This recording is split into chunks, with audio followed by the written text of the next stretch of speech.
Hai gengs, pagi-pagi begini nih masih cerah nih. Tuh, sengaja kita habis bahas video Mr. Sting.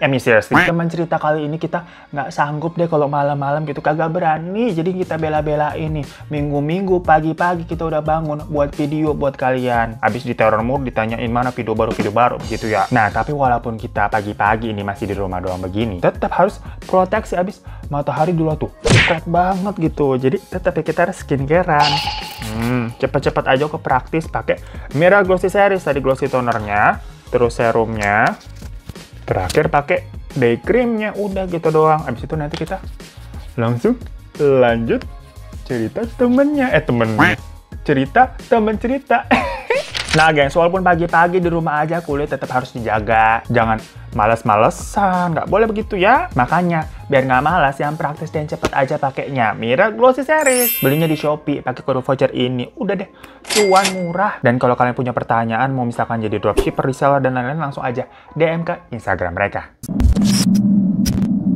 Hai geng, sebelumnya gue mau minta maaf dulu gitu ya, karena uploadnya agak jarang-jarang nih belakangan nih. Gimana dong? Karena lagi hektik banget kerjaan kita. Gue diteror tuh, diomel-omelin, di DM gitu, di email, pada ngamuk-ngamuk gara-gara nggak upload-upload. Sebenarnya ya kemarin tuh gue udah sempat bikin satu video Mr. Stings, tapi kagak bisa tayang masa.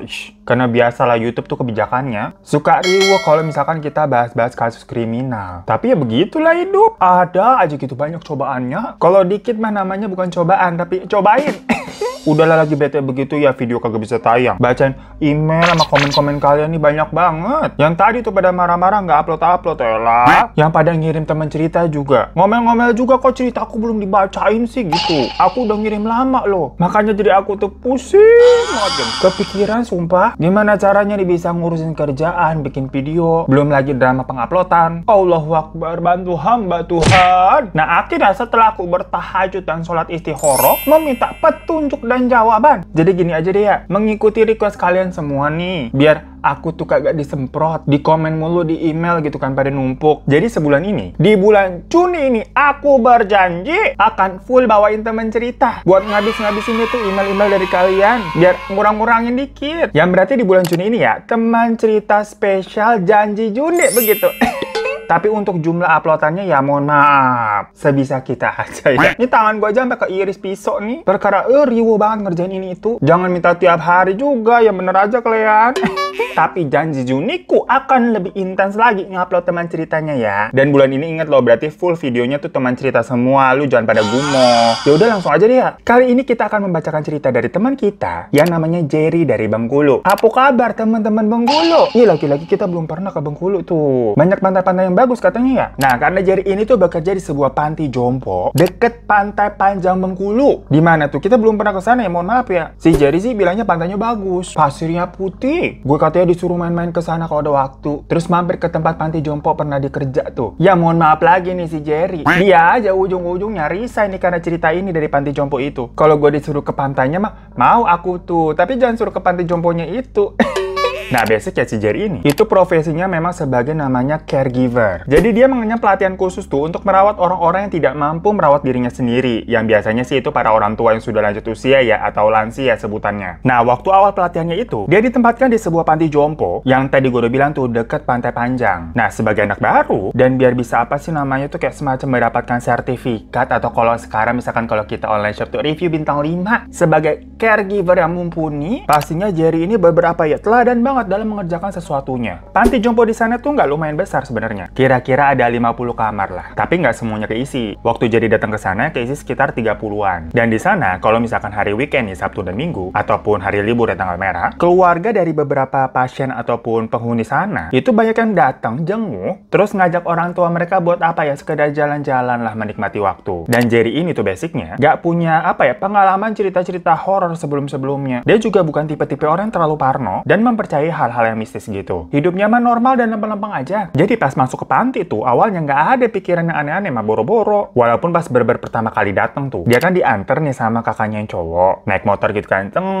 Pas ngeliat tempatnya si kakaknya bilang, wah, lokasi bangunan pantinya tusuk sate ya? Katanya si kakaknya begitu tuh. Nah, di awal si Jerry ini juga kagak tahu tusuk sate apaan. Dikira ada tukang sate apa deket situ. Soalnya kan biasanya istilah-istilah seperti itu diomongin sama apa ya, orang-orang Jawa. Nah, istri kakaknya itu emang kebetulan orang Solo sih. Jadi mungkin kakaknya ngerti. Tapi pas Jerry cengok-cengok, dia kan nggak ngeliat ya ada tukang sate. Kagak ada kayaknya. Pinternya dia pakai nanya, "Dang, kagak ada tukang sate di sini?" Maksudnya, "Kak, nggak ada tukang sate kok, kakak ngeliat apaan tusuk sate?" Si kakaknya malah kayak geleng-geleng gitu, cuman bilang dia, "Udah, kalau mau kerja jangan lupa berdoa ya, kerja yang bener kamu," digituin. Terus kakaknya balik tuh. Ya udah, jadi masuk kan nih, dan ketemu sama perawat senior di sana yang kerja cuma dari 3 orang, gengs. Maksudnya ya, untuk merawat kurang lebih 30 orang lansia, ini cuma ada 3 perawat doang ya kurang. Keteteran mereka. Di awal sih Jerry ini berpikir, yang kerja di situ sedikit mungkin karena gajinya memang tidak terlalu besar. Padahal caregiver itu seharusnya besar loh gajinya loh. Misalkan di hire gitu ya di rumah kerja sama orang. Kurang lebih setahu gue 3-5 jutaan, gengs. Cuma lagi-lagi si Jerry, itu kan statusnya kayak semacam mau latihan juga. Buat nanti bisa disalurkan begitu cenah. Soalnya dia memang ada satu kenalan senior di situ yang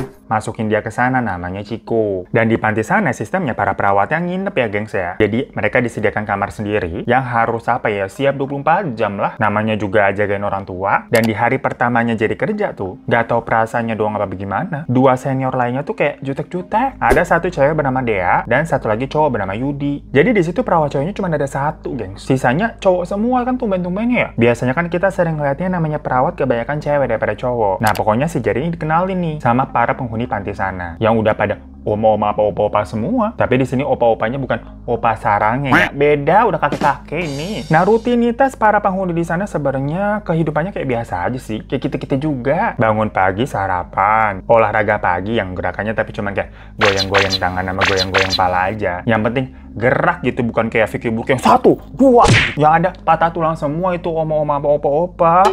Ya Allah, tapi kita referensinya kenapa Vicky Burke jadul banget. Nah, abis itu pokoknya mereka berkegiatan santai. Ada nonton TV, baca buku, main catur, yang ngapain kayak terserah. Yang penting jadwal makan sama jadwal minum obat vitamin tuh harus teratur, harus tepat waktu. Sampai nanti di atas jam 8 malam, tugas para perawat nih masih ini. Semuanya kembali ke kamar masing-masing untuk tidur. Kalau masih ada yang mau beraktivitas ya boleh aja, tapi harus ditungguin sama perawat. Ya kalau misalkan oma sama opanya pada baya-baya, mereka akan beraktivitasnya di dalam kamar mereka masing-masing aja. Biar perawatnya bisa istirahat gitu, kesian. Tapi kalau namanya orang tua kan ada yang rese juga kali ya. Masih tetap mau mainnya kayak di ruang bersama, di ruang utama gitu. Ya apa nonton bola, tanding catur begitu ya. Itu harus ditungguin terus sama perawatnya. Pokoknya kata Jerry namanya ngurus lansia itu 11-12 kayak ngurus anak bocah lagi, gengs. Susah banget dibilangin. Karena di malam pertama itu pun Jerry ini harus nemenin kakek-kakek yang kita sebut aja di sini namanya datuk ya. Sebetulnya datuk itu sebutan untuk kakek. Tapi biar gampang aja nih, karena ceritanya menyangkut si datuk-datuk ini juga. Takutnya keluarganya nonton apa gimana sih, jadi nggak enak katanya. Nah, datuk ini tuh mau nonton balapan motor sampai jam 10 malam. Ya sebagai anak magang ya, istilahnya yang pasti disuruh nemenin sampai malam lembur begitu ya. Udahlah, si Jerry aja disuruh. Senior-senior emang udah pada balik ke kamar. Nah, si Jerry ini kan nggak suka nontonin balapan motor ya dia. Meleng aja tuh main handphone. Atau posisinya kan di situ-situ juga. Sampai pas dilihat kayaknya balapan udah kelar tuh. Si Jerry bilang dong, "Datuk, sudah malam. Sudah selesai acaranya, yuk kita balik ke kamar istirahat." Nah, di situ tuh Jerry bersumpah. Katanya ngelihat si datuk ini ngangguk, gengs. Dimana posisinya si Jerry itu di belakangnya datuk. Kayak dia duduk di meja panjang yang biasa digunakan sama orang-orang buat makan. Terus ngelihat datuk di situ lagi nonton. Pas tadi diajak Jerry buat balik ke kamar, datuknya ngangguk gitu dari belakang. Ya udah, si Jerry kan deketin dong. Mau apa si datuk kan nuntun berdiri karena datuk jalannya masih pakai tongkat. Tapi pas dideketin, si datuk ini merem, gengs. Tangannya juga kayak begini gitu sambil tidur. Diem aja. Pikirnya Jerry, cepet amat. Tadi kan abis ngangguk, berarti kan berinteraksi loh, kok tahu-tahu dideketin udah tidur. Nah, cuman kan si Jerry itu hari pertama ya, malam pertama ada di situ. Dia belum tahu nih karakter-karakter penghuni sana tuh gimana-gimana. Apakah emang normal si Datu kayak tidurnya cepet banget begini, sama jadi kayak ditepuk pelan. Nah, pas ditepuk gitu kan, Datu.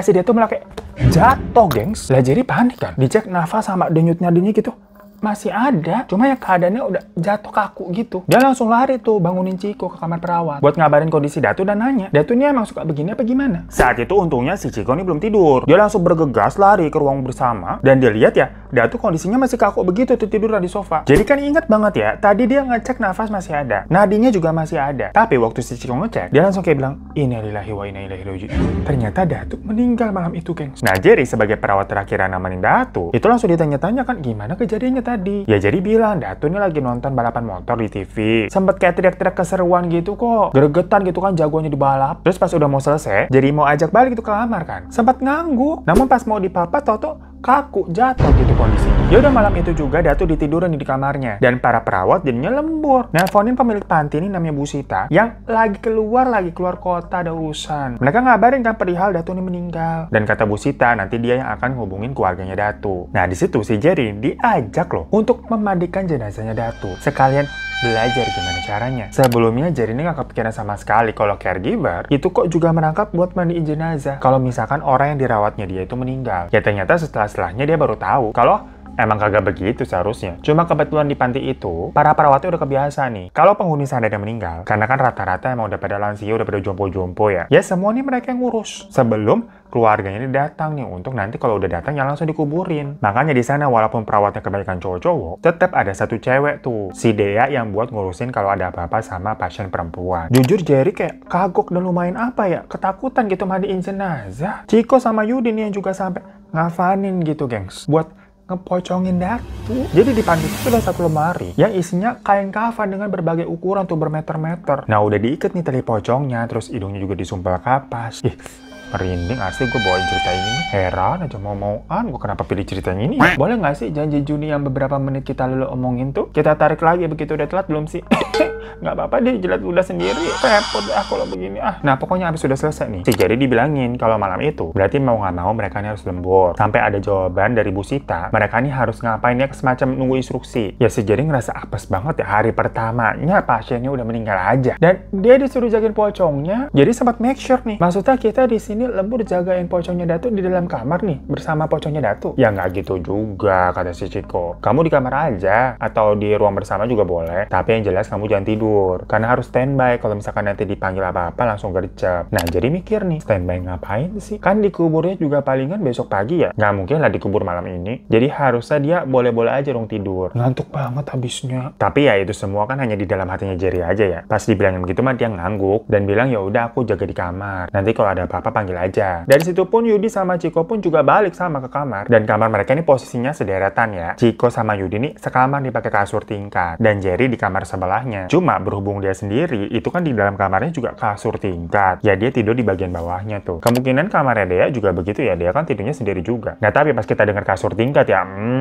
kayaknya rasa-rasanya kagak enak gitu. Keingetan teman ceritain tentang kasur tingkat waktu itu. Roma-romanya kayak sama aja nih Ella. Awalnya si Jerry ini berusaha kayak nahan rasa ngantuknya ya. Jadi dia duduk nih di kasur, tapi sambil merem, tapi kayak meremlek gitu loh. Habisnya kalau dia berbahan takutnya bablas gitu kagak bangun. Nah pas lagi tidur kucing tuh, dia dengar ada suara kayak duk, duk, duk. Jadi lantai di panti itu kan kayak dari parket kayak gitu kan ya. Nah itu tuh kayak ada benda yang loncat gitu loh, kayak duk, duk, duk. Sampai kayunya tuh kayak berdenyit. Jujur males gue ngelanjutin ceritanya nih. Boleh skip nggak sih? Kesian lah sama gue dikit lu pada. Boleh nggak? Nggak. Ya bener-bener lu pada kebangetan ya. Si Jerry ini kepo nih, itu suara apa gitu. Ngapain sih kepo lu? Dikiranya si Jerry ada lansia jalan pakai tongkat gitu guys. Jadi kayak tongkatnya duk, duk, duk, ngehantem lantai. Cuman kan itu di daerah kamar perawat ya. Ngapain lansia-lansia ke situ? Apa butuh sesuatu mau minta tolong nih? Ya inisiatif si Jerry keluar. Dan pas keluar, dia ngeliat si Datu nih lagi lompat-lompat dengan posisi tangan begini. Cuma di sini Datunya berdatu yang nggak pakai pocongan, nggak pakai kain kafan, pakai baju terakhir yang tadi habis nonton balapan motor. Tapi lompat-lompat menghadap ke pintu kamarnya Ciko sama Yudi. Cuma kan Jerry tahu Datu udah nggak ada, tadi udah dimandiin, udah dipocongin. Lah, tahu-tahu kalau lompat-lompat begitu, langsung gemeter si Jerry, balik lagi masuk nutup pintu kunci. Dia mikir apa? Apa tadi gua salah lihat? Itu beneran Datu penampakan hantu gimana? Karena sosoknya berdatu gitu guys, bukan tahu-tahu berdarah ataupun kayak rusak gitu, enggak. Ya cuman lompat-lompat begitu. Dan pas Jerry lagi ketakutan tuh, suara duk-duk-duk-duknya itu masih ada. Tahu-tahu Jerry ditelepon nih. Pas dilihat nomornya Ciko. Ngapain Ciko di kamar sebelah pakai telepon? Nah pas diangkat suara Ciko kayak bisik-bisik nih bilang, "Kau jangan keluar ya dari kamar. Di dalam saja. Abaikan aja pokoknya suara yang kau dengar." Kata si Ciko gitu. Lah masalahnya mah telat. Si Jerry kan barusan udah keluar ngeliat langsung tuh Datu lompat-lompat. Dia bilang kayak, Dang, aku lihat Datu lompat-lompat di depan kamar kau. Itu kenapa bisa begitu, Dang? Ah, lolo kau, ngapain kau keluar? Kata si Ciko tuh maksudnya bodoh kau. Kenapa jadi Batak logat kita? Lagi teleponan begitu ya? Suara duk-duknya tuh berpindah tepat persis di depan pintu kamarnya Jerry. Dan langsung panik kan telepon. Dang, suaranya di depan kamarku persisnya sekarang. Aduh, sambil nangis tuh si Jerry tuh, tapi kayak gengsi ya. Sudah diam saja kau di kamar, jangan buka pintunya. Ya udah si Jerry mah nurut aja. Dia gemeteran jatuh di kamar sendirian. Si Ciko mah enak berdua nama Yudi, ada temennya di kamar ya. Tapi nggak lama dari situ suaranya hilang. Nah si Jerry kan nggak tahu mesti ngapain lagi. Dia nelfon Ciko lagi tuh. Tapi sama Ciko kayak cuma dijawab, udah tunggu aja, terus langsung ditutup. Ya si Jerry diem aja gitu kan di kasur. Ngantuknya mah udah hilang. Ketakutan aja tuh rasanya, udah malam gengs. Sampai kira-kira setengah jam kemudian, dia ditelepon lagi nih sama Ciko. Kau tunggu sebentar lagi ya, aku siap-siap dulu nih sama Yudi. Nanti kalau sudah aku ke kamar kau. Kau tunggu saja di dalam, nanti ku ketuk. Ya oke, lagi-lagi Jerry nurutin apa perkataannya Ciko. Nunggu lagi nih kira-kira 5 menitan. Pintu kamarnya Jerry diketok. Ya langsung dibukain sama si Jerry, dikira Ciko kan jemput. Tapi pas dibuka gitu, template klise. Seperti teman-teman cerita lainnya, pastinya tidak ada siapa-siapa. Kayak tak dibuka, tidak ada siapa-siapa. Tapi seketika itu juga tercium bau anyir yang membuat bulu kuduknya Jerry berdiri kayak gue tuh, berdiri semua tuh. Dan karena udah kepalang buka pintu ya, ketakutan senyuk-senyuk di luar nggak ada siapa-siapa. Dia tutup lagi tuh, brak. Tapi pas nengok ke kasur, di ranjang lantai 2 tuh, ada pocongnya Datu lagi tiduran. Ya si Jerry langsung ngibrit keluar gitu kan ke kamarnya Ciko, gedor pintunya, dong buka. Sama Ciko langsung dibuka pintu. Tapi si Jerry dimarahin nih, kan sudah ku bilang nanti kau ku jemput. Ya si Jerry bilang tadi ada ngetok, kirain si Ciko, dibuka nggak ada. Pas lihat di kasur ada pocongnya Datu, ya gue ngibrit lah. Yaudah kita ke kamar Dea dulu tuh, kata Ciko. Akhirnya Ciko, Yudi sama Jerry lari tuh menuju kamar Dea. Nah di situ Jerry ngeliat mukanya Yudi udah pucet banget. Mereka ngetok nih kamar Dea, dan dari dalam dia langsung bukain pintu. Mukanya juga sama pucet gengs. Tapi pas buka pintu si Dea nih ngomong, Bu Sita jadinya balik kapan? Ini kita doang yang nanganin begini. Udah Bu Sita lagi dalam perjalanan, paling jam 10 pagi nanti sampai. Kita harus urus Datu dulu, jawab si Ciko tuh. Jadi nggak ngerti ini mereka ngomongin apaan sih. Terus harus nunggu Bu Sita sampai jam 10 pagi. Lah sekarang masih jam segini, setengah 1 malam, masih lama. Tapi ya dia ngikutin yang lain aja tuh, jalan menuju kamar Datu. Dilihat juga para penghuni lansia lainnya, itu juga kayak pada masih di dalam kamar masing-masing ya, pada masih tidur, gak ada yang keluar sama sekali. Nah pas buka kamar Datu, di dalam tuh pocongnya Datu yang masih terbaring di kasur. Tapi pas dilihat, tali pocongnya lepas guys. Tuh kan kejadian lagi. Ini kalian tadi gimana sih ngiketnya? Si Dia nih ngomel-ngomel tuh. Udah bener kok ngiketnya. Tanya Jerry tuh. Tadi dia juga merhatiin. Ya kan Jer? Si Yudi kayak minta konfirmasi jawaban tuh ke Jerry. Dan sepengelihatannya si Jerry, tadi Ciko sama Yudi kayak bener udah ngiket kok. Ya walaupun nggak tahu ya, model iketannya tuh iketan pocong tuh emang begitu apa enggak. Yang jelas posisinya sekarang yaitu lepas buktinya. Akhirnya sama dia diikat lagi tuh, sambil nanya ke Ciko, ini keluarganya gimana? Kapan ngambil ke sini? Kata Bu Sita sih masih belum bisa dihubungin. Ya paling kalau Bu Sita udah sampai langsung dikuburkan aja lah nanti siang. Abis sudah selesai ngikat nih, si Dea mastiin lagi kalau iketannya udah beber tersimpul dengan sempurna. Dan mereka kayak diam sebentar gitu kan, kayak bengong, abis itu keluar. Yang kali itu kamar Datu dikunci tuh dari luar sama Ciko. Karena sebelum-sebelumnya tadi nggak dikunci ya soalnya. Tapi semuanya dari situ langsung diam lagi aja gitu, kayak memikirkan sesuatu. Si Jerry langsung nanya dong, ini sebenarnya ada apa? Kenapa tadi aku lihat sosok Datu lompat-lompat di depan kamar? Udahlah ceritain aja, udah lihat sendiri juga dia kan, kata si Dea tuh ke si Ciko. Yaudah, sekarang kita ke ruang bersama. Mereka duduk tuh di meja panjang tempat tadi si Jerry nungguin Datu. Nah, di situ Ciko bilang, kalau di panti itu misalkan ada meninggal nih, itu memang akan suka ada kejadian-kejadian aneh kayak Datu ini. Yang jelas sebelum jasad dari penghuni panti itu dikubur, suka bakal kayak ada penampakannya gitu, gengs, dari orang yang meninggal itu. Nah, makanya beberapa tahun belakangan, misalkan kalau udah meninggal, itu bener-bener akan selalu langsung dikubur jam berapapun. Mau malam juga dikubur. Nah, tapi biasanya ada Bu Sita, dimana kan itu sebagai kepala panti yang memberikan keputusan. Dan biasanya dia juga akan meminta persetujuan keluarganya dulu, keluarga dari almarhum atau almarhumah ya. Beberapa ada mengizinkan memang, kalau kondisinya misalkan keluarganya tuh lagi di luar kota. Kan misalkan kalau dibiarkan lama-lama gitu nungguin kan kesian ya, nggak baik juga untuk almarhum. Atau memang biasanya keluarga-keluarga yang jarang nengok nih. Jadi terserah aja lah orang tuanya meninggal mau diapain, dikubur ya sana kubur lah. Cuma beberapa sih sempet ada nggak ngizinin. Tapi biasanya karena ya pihak keluarga yang nggak ngizinin itu mau datang cepet buat mereka yang langsung nguburin juga. Jadi langsung ngejemput, geng. Nah ini kebetulan kok Datu meninggalnya malam-malam. Terus Bu Sita juga lagi kagak ada. Dan keluarga Datu nggak bisa dihubungin. Jadi Ciko sama senior yang lain itu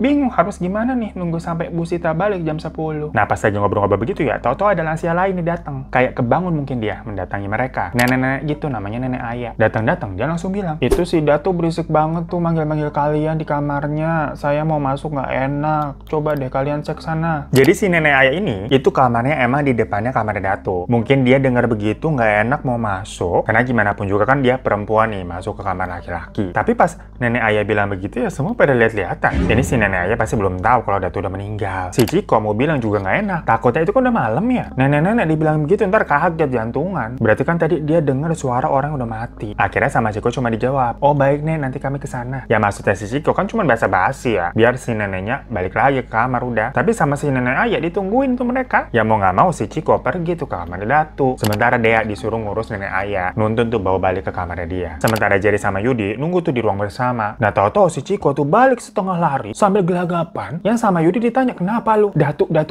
nggak ada. Ya Datu kan emang udah nggak ada, udah meninggal. Maksudnya pocongnya nggak ada di kamar. Si Dea yang baru keluar dari kamar nenek ayah heran ngeliat Ciko, Yudi sama Jerry lari-larian membuka kamar si Datu. Dan pas mereka lihat bener kosong itu kasurnya guys. Udah telepon aja deh Bu Sita gitu kan, kata si Dea ketakutan. Akhirnya telepon tuh Bu Sita tuh sama Ciko. Di telepon Bu Sita juga kebingungan. Kayak dia nggak punya solusi, nggak tahu harus berbuat apa juga. Kok bisa ada kejadian begitu? Tapi si Bu Sita bilang kalau keluarga Datu tuh udah bisa dihubungin. Mereka minta dikuburin nanti abis zuhur siang-siang biar bisa disolatin dulu. Ya masalahnya tapi kan sekarang Datunya hilang. Apa yang mau dikuburin? Si Dea sampai bilang, duh, gua nggak kuat deh kalau harus gini tiap ada yang meninggal. Ya pantas semua perawat cewek di sini nggak ada yang kuat. Ini mau udah yang paling parah deh daripada yang udah-udah. Ngedumel aja tuh si Dea tuh. Lebih ke kesel gitu ya, bukannya kayak nangis ketakutan. Di situ si Jerry langsung ngecap nih si Dea, berarti ini tipe-tipe cewek-cewek tegar nih, tangguh bener. Ya udah cari dulu deh di sekitar panti. Nggak mungkin orang mati bisa hilang, kata si Ciko. Ya ini masalahnya bukan cuma mati, tapi emang udah nggak benar. Si Dea tuh ngejawab tuh masih ngedumel. Tapi walaupun ngedumel ya, tetep aja mereka nih mencar dan nyariin tuh pocongnya Datu. Jerry sama si Dea, sedangkan Ciko sama Yudi. Si Jerry sama si Dea nyarinya tuh di dalam panti. Sedangkan Ciko sama Yudi nyarinya di luar tuh di sekitaran panti. Kayak di halaman-halaman gitu lah mungkin. Nah Jerry sama Dea kan di dalam tuh udah nyari mereka ke dapur, ke lorong-lorong gitu. Terus bukain beberapa pintu kamar. Para lansianya tuh pelan-pelan gitu kan, takutnya mereka bangun. Gak ada tuh semua tanda-tanda Datu di sana. Sampai mereka nggak buka salah satu kamar lansia bernama Pak Wowo. Karena mungkin pas dibuka pintunya juga berdecit ya. Jadinya Pak Wowo kebangun tuh. Sampai dia minta maaf. Bilang katanya, maaf Pak kita lagi ngecek-ngecek aja, terus nutup pintunya lagi. Nah pas mau pindah ke kamar berikutnya, tahu-tahu Pak Wowo buka pintu tuh dari dalam, keluar dia. Sampai jadi sama dia kan kaget ya, tahu-tahu Pak Wowo keluar. Di situ si Pak Wowo langsung bilang, Datu meninggal. Padahal mukanya Pak Wowo ini tuh berber kayak orang baru bangun tidur, geng. Ya dia sama jadi kan kayak heran kaget ya, kok tahu dia? Iya Pak, tadi jam 11-an. Kok Bapak tahu? Itu saya lihat tadi dia di sebelahnya, kata si Pak Wowo begitu, geng. Ya jadi sama dia kan langsung kayak,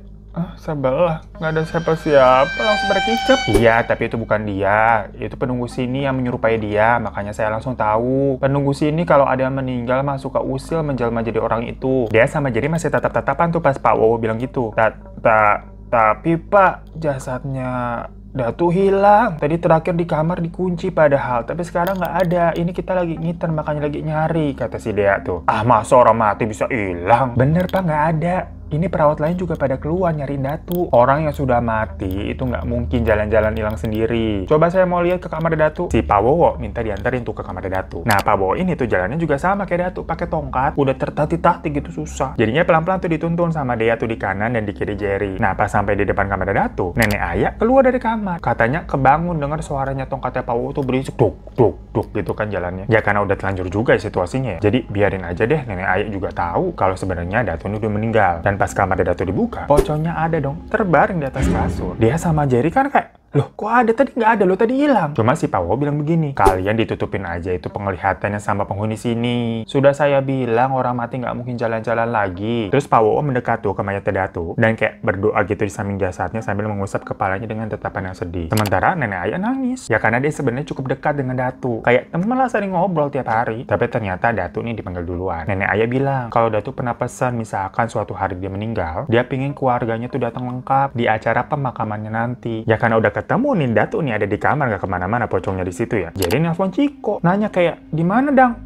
Ini Datu udah ketemu. Si Ciko bilang, dia lagi jalan balik ke panti dari pantai. Hah? Ngapain ke pantai gitu kan? Heran ya Jerry ya. Tapi abis itu ditutup teleponnya sama Ciko. Katanya dia lagi ribet, udah nanti aja. Sementara di panti, Jerry sama Dea itu masih bersama dengan Pak Wowo dan nenek ayah. Dea bilang katanya nanti Bu Sita pulangnya sekitar jam 10-an kesini, jadi kita lagi nunggu. Si Pak Wowo bilang ya udah iya kita tunggu saja. Dan si nenek ayah terus wanti-wanti, tapi ntar Datu dikuburnya nunggu keluarganya lengkap ya. Pokoknya mungkin si nenek ayah ini mau make sure seperti keinginannya Datu. Nah dari situ mereka nih duduk di ruang bersama. nungguin Ciko sama Yudi balik. Si Pak Wowo sempat bercandain nenek Ayah. Ya waktu nenek Ayah bilang katanya dengar ada suara Datu di dalam kamar, berarti kan sebenarnya itu Datu udah nggak ada ya. Nah ayo loh, kamu berarti dengar suara apa? Dengar suara setan. Tapi si nenek Ayah malah bilang, alah saya juga bentar lagi meninggal, ngapain takut sama setan. Jadi ternyata si nenek Ayah nggak takut, gengs. Dan kalau Pak Wowo mah beda cerita. Karena semenjak awal dia masuk ke panti itu setahun yang lalu, dia udah tahu kalau pantinya banyak penunggunya. Karena dari kecil Pak Wowo ini emang bisa ngeliat. Nah tiap kali katanya kalau ada yang meninggal di panti, penunggu sana tuh suka menjelma menjadi orang yang meninggal tersebut. Jadi semacam kayak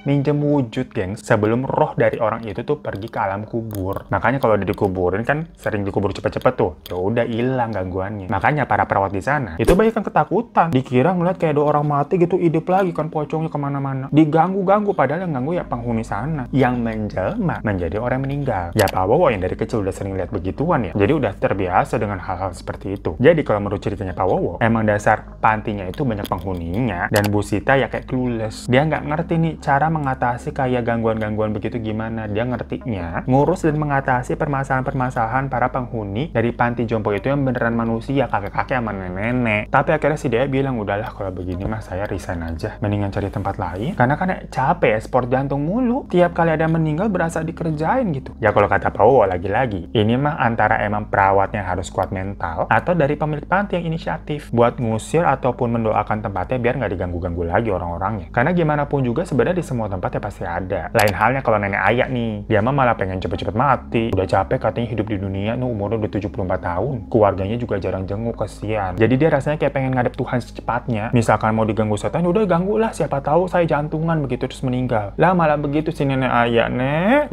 Lagi ngobrol begitu ya, Ciko datang nih sama Yudi. Ya bajunya basah, ngos-ngosan mereka. Kayak kecapean banget kelihatannya. Mereka langsung datang tuh ke dapur ngambil minum. Pas ditanya sama Jerry, ngapain sih sampai ke pantai jauh amat? Ternyata mereka kayak semacam disasarin, gengs. Lagi jalan-jalan di halaman mau balik, nggak nemu-nemu, kayak muter-muter, tahu-tahu sampai ke pantai. Untungnya ada nelayan di sana nih ngeliat mereka kayak ngapain malam-malam berdua jalan di pantai gitu kan. Kayak kebingungan, ditepok. Baru mereka kayak sadar. Jadi selama mereka jalan di pantai tuh, ngiranya masih jalan di halaman panti. Sampai akhirnya pagi hari. Ternyata ada keluarga dari Datu nih datang duluan. Pagi-pagi tuh jam 7:30. Anaknya nomor 2, jadi si Datu ini punya 4 anak. Ya udah dari situ anaknya tuh yang mengambil alih, yang ngurusin. Sampai Bu Sita akhirnya datang juga tuh jam 10:30. Nungguin keluarga Datu juga akhirnya lengkap. Barulah abis sholat zuhur, Datu ini dikubumikan. Dan sepertinya si Datu itu meninggal semalam karena serangan jantung, gengs. Tapi setelah itu Datu ini bisa beristirahat dengan tenang ya. Sementara Dea bener-bener ngajuin surat resign. Dan Jerry juga minta izin buat nggak nerusin pelatihannya di panti tersebut. Dia akhirnya nyari nih panti jompo lain yang bisa naungin dia dan ngasih sertifikat caregiver itulah. Karena jujur Jerry nggak sanggup sih, dia nggak betah kerja di situ. Beber dari kejadian itu 3 hari setelahnya Jerry cabut.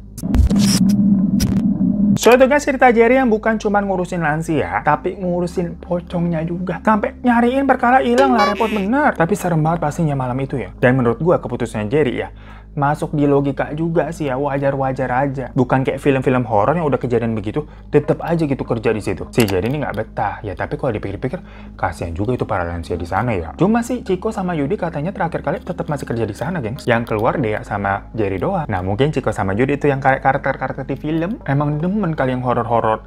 Ya sebenarnya tapi ini pesan dari Jerry yang sampai sekarang masih berprofesi sebagai caregiver ya. Sesibuk apapun kalian, usahakan nengok atau minimal hubunginlah orang tua kalian. Misalkan kalian tinggalnya nggak serumah ya. Karena di hari tua mereka, hanya perhatian dari anak-anaknya lah yang bisa bikin mereka bahagia dan semangat menjalani hidup. Kalaupun memang keputusannya harus menitipkan ke panti jompo, karena ya kesibukan dan pilihan orang kan beda-beda ya. Soalnya menurut Jerry, ada kok orang tua yang malah happy tinggal di panti jompo. Karena jatuhnya banyak temen, nggak dianggurin gitu di rumah sendirian malah kesepian. Tapi biasanya yang pada happy itu tetap weekendnya dijenguk sama anak dan cucu mereka. Nah, kalau yang tidak mendapatkan perhatian seperti itu, nggak dijenguk, nggak pernah ditelepon, biasanya emang murung terus. Dan kayak pengen cepet-cepet dipanggil Tuhan aja lah kayak si nenek Ayah. Jadi makanya kata Jerry, buat yang pada menitipkan orang tuanya di panti jompo, usahakan tetap berkomunikasi dan jenguk mereka secara rutin. Ya ini buat yang relate aja ya. Kalau misalkan kalian ngerawat orang tua kalian di rumah sendiri ya lebih bagus. Asalkan bener dirawat nih, bukan dicuekin. Karena semakin tua orang itu akan kembali seperti anak kecil lagi, kayak caper gitu, butuh perhatian. Cuma kalau gue yang masih muda juga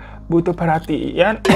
Ya thank you ya Jerry ya yang dari Bengkulu nih. Semoga nanti kita bisa main-main ke sono lah, jalan-jalan gitu kan di Pantai Panjang. Yang tapi siang-siang ya, jangan malam-malam, takut ntar disasarin juga. Kan kalau siang-siang di pantai gitu cakep, bisa bikin kayak video klip ala-ala Titu tuh. Bilang saja Oke. Ya Allah, jadul lagi Titu. Tadi Vicky Burki, sekarang Titu. Tahu Titu nggak lu? Ya udah, daripada image gua nanti setua Pak Wowo. Sampai jumpa lagi berarti ya di teman cerita selanjutnya. Yang full sebulan Juni ini, teman cerita spesial Janji Juni. Apakah aku bisa menepati janji?